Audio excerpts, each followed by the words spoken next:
It's been a while since I've done a morning video, and oh man, it's feeling good. I'm out for my morning walk. I haven't done one of these in the last 40 days, something like that. The haunted house is over.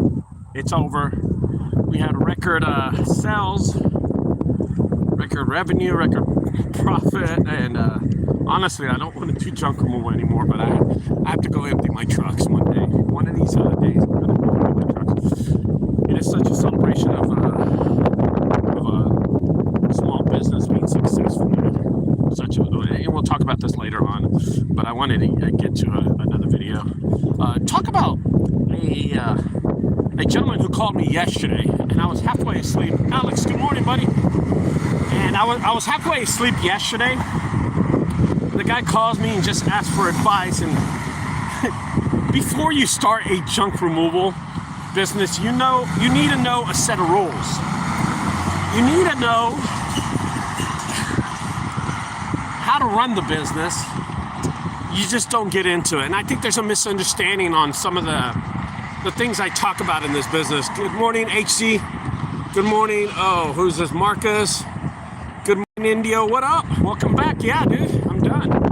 The haunted house is over, and I got some pictures to show y'all on Tuesday night. I got some numbers to show you on Tuesday night. I want to be able to motivate Tuesday night's group by telling them about the haunted house, but for right now, I'm going to concentrate on this guy's call. Indio, I got some stories, Indio. I think you're going to love it. Junk Boss, what up? Good morning. So let me get into it really fast. I get this call from the gentleman, and this is something, I don't think this is going to be a video for a lot of people that watch me. This is going to be a video for people that don't watch me that much. So he jumps in this business, and he honestly doesn't know a lot of the rules of the business. It's weird to me. And it caught me off guard. So here's one of the questions that he asked me. And this is such a rookie question. He says, hey, I just started my business and I don't know where to dump. I'm like, wait a minute, bro. That's a rule. You need to know where the landfill is. Not only do you need to know where the landfill is, you want to know how far it is from your location that you're going to be your headquarters. And you want to know how much they price per ton, or how they price. Is it per size of your trailer? Is it per size of your weight? I don't know. It was such an intermediate question that it caught me off guard. And I'm like, huh? So this guy works out of this city called Gunter, Texas. And Gunter, Texas is on the other side of Salina. It's on the other side of Salina. It's on the other side of, let me see, Worcester, I don't even know how to say that, but it's over there. And it's just weird that the guy would ask me a question where the landfill's at. I said, listen, okay, well, you got to dump something. I said, listen, is this your first job? He goes, yeah, I just got a big house clean out, and I did the job, but I don't know where to dump. And I'm like going, oh my God, just common sense question. And then that's when I started asking him, what does he price? How does he price this stuff? How does he price his truck, or is it volume, or how's he doing? Good morning, guys. And I got to that point where I was just thinking in my head, okay, this conversation's going to be all over the place. But I want to help him out. I do want to help him out. So I told him, bro, I'm just going to go off on this talk that we're having. But you have no idea what the fuck you're doing. And he was like, no, man. I seen your videos. I love your videos. I love your stuff. And I'm like, yeah, well, there's a lot of them out there. We talk about everything. Well, this is one I haven't talked about, which is kind of weird to me. He says, I use your pricing. And I said, well, my pricing's changed in the last few years. He goes, yeah, I got a pricing from like 10 years ago. And I'm like, damn, bro's giving stuff away. You know what I mean? Oh, my God. Yeah, it's windy, brother. Tell me, am I better here? This is 1. Or am I better here? This is 2. Tell me if you, okay, I'll just talk really fast like this. I'll just keep on talking and tell me this is 2. And then this is 1. Okay, so I'll hold the phone here. All right, so this is better. All right, cool. The point was, is if you start a junk removal business, oh shit, 2, okay, fuck, we're going to 2. All right, 2. All right, here we go, 2. All right, here's the thing about it. If you start a junk removal business, you need to know the rules of junk removal. You need to know the basic things of junk removal. You need to know pricing. You need to know where to dump the trash. You need to know what kind of truck you get. You need to know what kind of trailer you're going to use. Dude, this guy was all over the place. I asked him what kind of truck he has. I asked him what kind of trailer he has, and he said he had an F-150, and he borrowed a flatbed trailer just like mine. He sent me a picture, and sure enough, he did that right. He's got a 16-foot flatbed trailer with an F-150, which is a good, I guess, ratio. Good morning. It's a good pull ratio to his F-150, right? I think it's just a great ratio. And I was kind of like thinking to him, as I was thinking about him, I was like, bro, you need some help. He goes, yeah. I said, send me a picture. Get this shit. I said, send me a picture of the junk on the back of your truck, or your trailer, and let me look at it. And I'm telling you, this guy probably did a $200 job and filled up his trailer all the way. He maxed out his trailer. And that's what I told him. Listen, brother, I'm in Dallas. You're not that far from me. You're in Salina. You're about an hour away. Drive down here, come and see me, and help me unload my truck and trailer. And I'll show you how we load and how we do things here in Dallas. And he was like, yeah, he was all for it. He's like, oh man, yeah, I'll come down there. I said, brother, listen, I'm here to help the community. I'm here to help you, bro. Just let's go do it. Let's do it. So he's going to come down here later on this week. But I guess I never really thought about people not understanding the rules of junk removal, not understanding the actual way to do junk removal. And there is a way to do junk removal. There is. I've been successful in this business for 17 years. I mean, y'all know that. I've been doing this so long that I know how to do things. And I see Facebook groups and I see people always talking smack about my videos and stuff. And I'm just thinking, brother, I've been doing this for 17 years. I think I know something, right? I mean, that's what I'm thinking in my head. Listen, if you jump in this business and you're new, you gotta know that you don't have to spend a lot of your funds to jump in this business. You don't need to spend a lot of your time, efficiency, going and buy CRM or knowing what your ROI is. You know what you need to know? Here's the most basic rule, and we're talking about basic, we're talking about intermediate stuff. Here's the most basic thing you need to know. You need to know if you're making any money, and if your bank account says, $200 or $2,000. That's what you really need to know. I don't care what your return or ROI or your CRM is. You need to know if that number is growing or not. I read this book a long, long time ago, okay? It was about Bill Gates. And he was starting in Albuquerque. He was building his business. And they didn't have any money. He had like $30,000 in the bank. And he said, as long as there's money in the bank, we're going to stay in business. And he kept on saying that. Sorry about that. He kept on saying that. I would look every day and to see if there was money, if other companies were depositing money into my account. But he always looked and saw if there was money in the bank, he was doing good. And it's the same thing that I've always taken in my head. If I have money in my bank account, or I have money where I'm at, I'm doing good. Guys, if you're going week to week and that bank account's just not going up, and it's just a steady, it's not growing, and every month you're looking at it and it's $2,000 or $500, and the next month it's still $500, and the next month after that it's the same price. Guys, we're doing something wrong. You have to look at your business and maybe find a way out, because you haven't done it right. You have not done a business. There has to be a way that you can fix it. There has to be a way that you can analyze your business to make your business more successful. Okay? Let me read some of these comments. You're so everyone will have an option about anything. Yeah. Agreed. On the way, it's a hustle. Yeah. And one thing 3 years of this business, I'm going to tell you, you're trying to grow the business. Don't get corporate on this business, man. And I was just talking about this guy.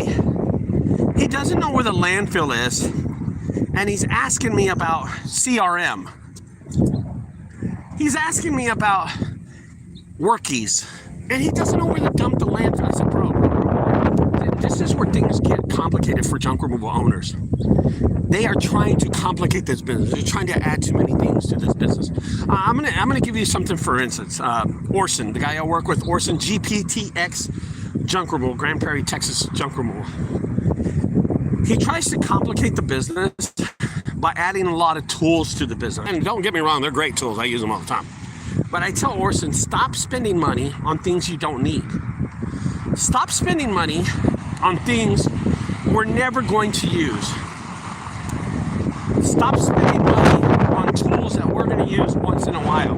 You can do good with tools from Walmart. You don't have to buy Milwaukee tools. Yes, the tools from Milwaukee are way better, but Jesus, they're way more expensive. You have to be able to not complicate this business. So this guy, when he's asking me about CRM, I said, bro, his name was Jacob. I said, Jacob, you know what? First find out where the landfill's at. Come and see me, and you're going to see how easy my business is. The phone rings. I pick up the phone.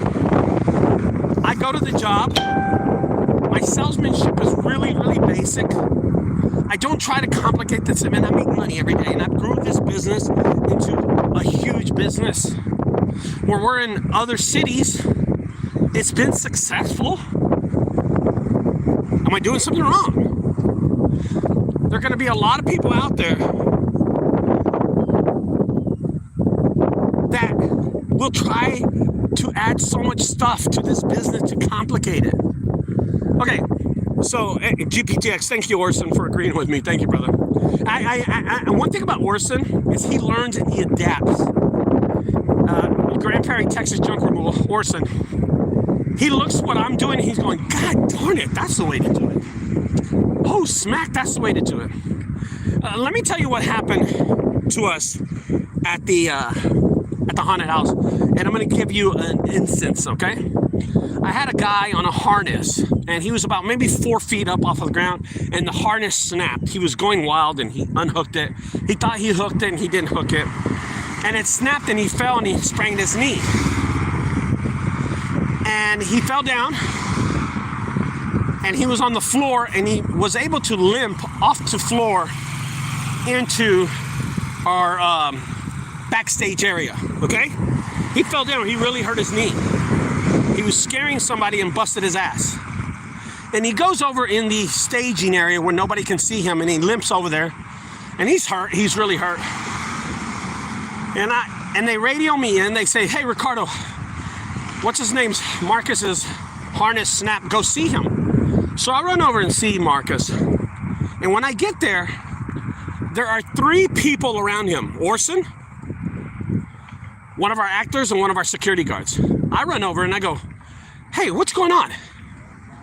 He goes, he fell here. And I see Marcus, he's not hurting. He's not hurting. He's got ice on his knee. He's like, I'm good. Then I start thinking, why are we complicating this whole injury? I tell security, what are you doing? He goes, I just came to check. I said, no, brother, go do your job. Come on, brother, go do your job. There's people. Go do it. And he goes, yeah, yes, sir. And he takes off. And I told one of the actresses, who's a complete, oh, she makes me so mad. I said, Emma, what are you doing? This is none of your business. She goes, oh, I just check it. No, don't check on him. Go check on your station. Go check on your section. Go.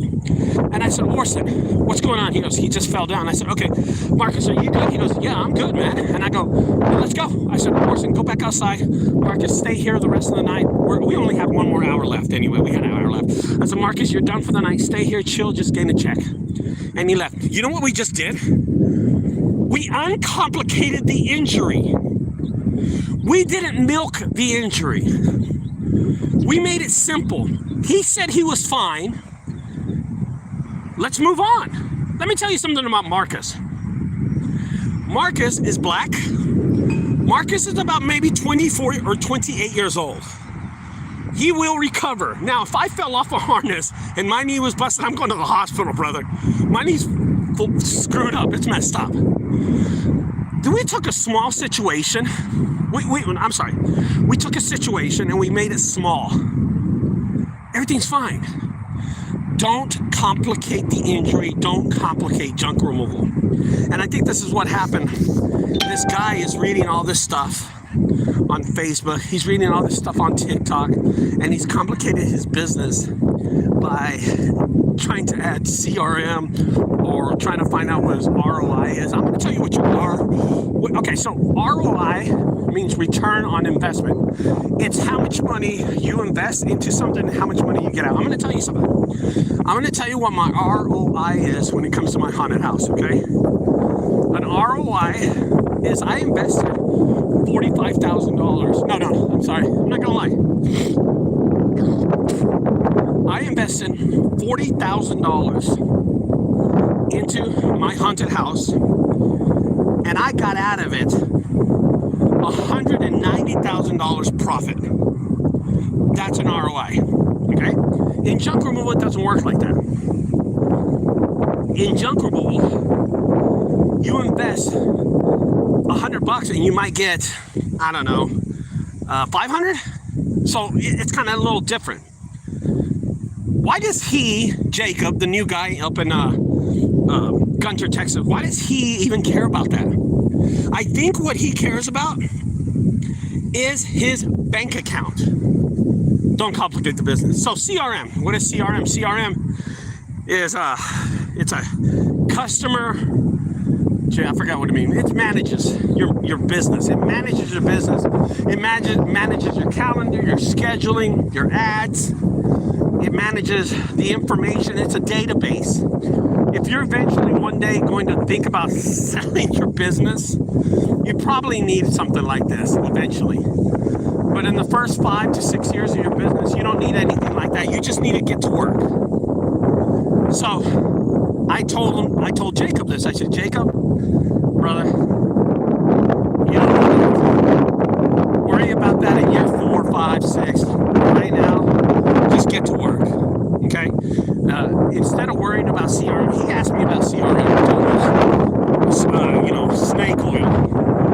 Yeah, I'm not trying to lay down on people and make fun of them for using WordKeys. That's totally up to them. I mean, if you want to use WordKeys, that's great. Google Calendar offers the same thing. Why complicate it? Why complicate it? It's free. It's like there's so many things. Hulu. Let's talk about Hulu, right? Hulu, the streaming Disney and Hulu. I have a Hulu account. My wife has a Hulu account. We have 2 Hulu accounts for the same household. That doesn't make any sense. Morning. That doesn't make any sense to me. I said last night, honey, I'm going to cancel my Hulu. We don't, first of all, we don't watch Hulu that much. I'll cancel mine, you keep yours. And she's like, okay. Why? I just realized that after like 5 years of having Hulu that we had 2 accounts. Simplicity, complication, solved. Keep it simple. This business is a simple business. I'm going to talk about Orson when he talks on the phone and he's talking to a customer. I'm with him in the car. When someone calls us, I'm there next to him. And when he gets on the phone, he starts talking to the customer. And I look over to him and I said, cut it out. Don't complicate it. Keep it simple. I said, shorter. And he's like, yes, ma'am, we can be there tomorrow. No problem. Just text me your information. Okay, thank you, man. Bye-bye. It's the same result as having to have a full-blown conversation with this person about the sale. Simplicity. And I think Jacob up in Gunter, Texas, is trying to make one of the biggest rules in junk removal difficult, and that is complicating the business. Guys, I want to help you all out in junk removal, and I've decided, and I was thinking about this yesterday because I had nothing to do. I'm going to do a lot more videos for junk removal. I'm going to build my SEO for my junk removal business, a lot bigger than what it is now. I'm going to do a lot more content. But one thing I want to do is I want to build and show y'all, and this is just a side note, this is changing the subject. My haunted house does not rank on Google. It does not rank on Google. If you type in haunted house Dallas Fort Worth, it doesn't show up anywhere on Google. It doesn't exist. I'm gonna make it on the first page of Google in less than 1 year for the next season. To show everybody how I'm gonna do it, why I'm gonna do it, and what techniques I use to grow the haunted house business and the haunted house website to make it a good website. Okay, that's what I'm gonna do. Anyway, I want to point that out. So, if you take anything from this business, is first of all, if you take anything from this video, is first of all, know where the landfill is, and second of all, don't complicate the business. It's easy, man.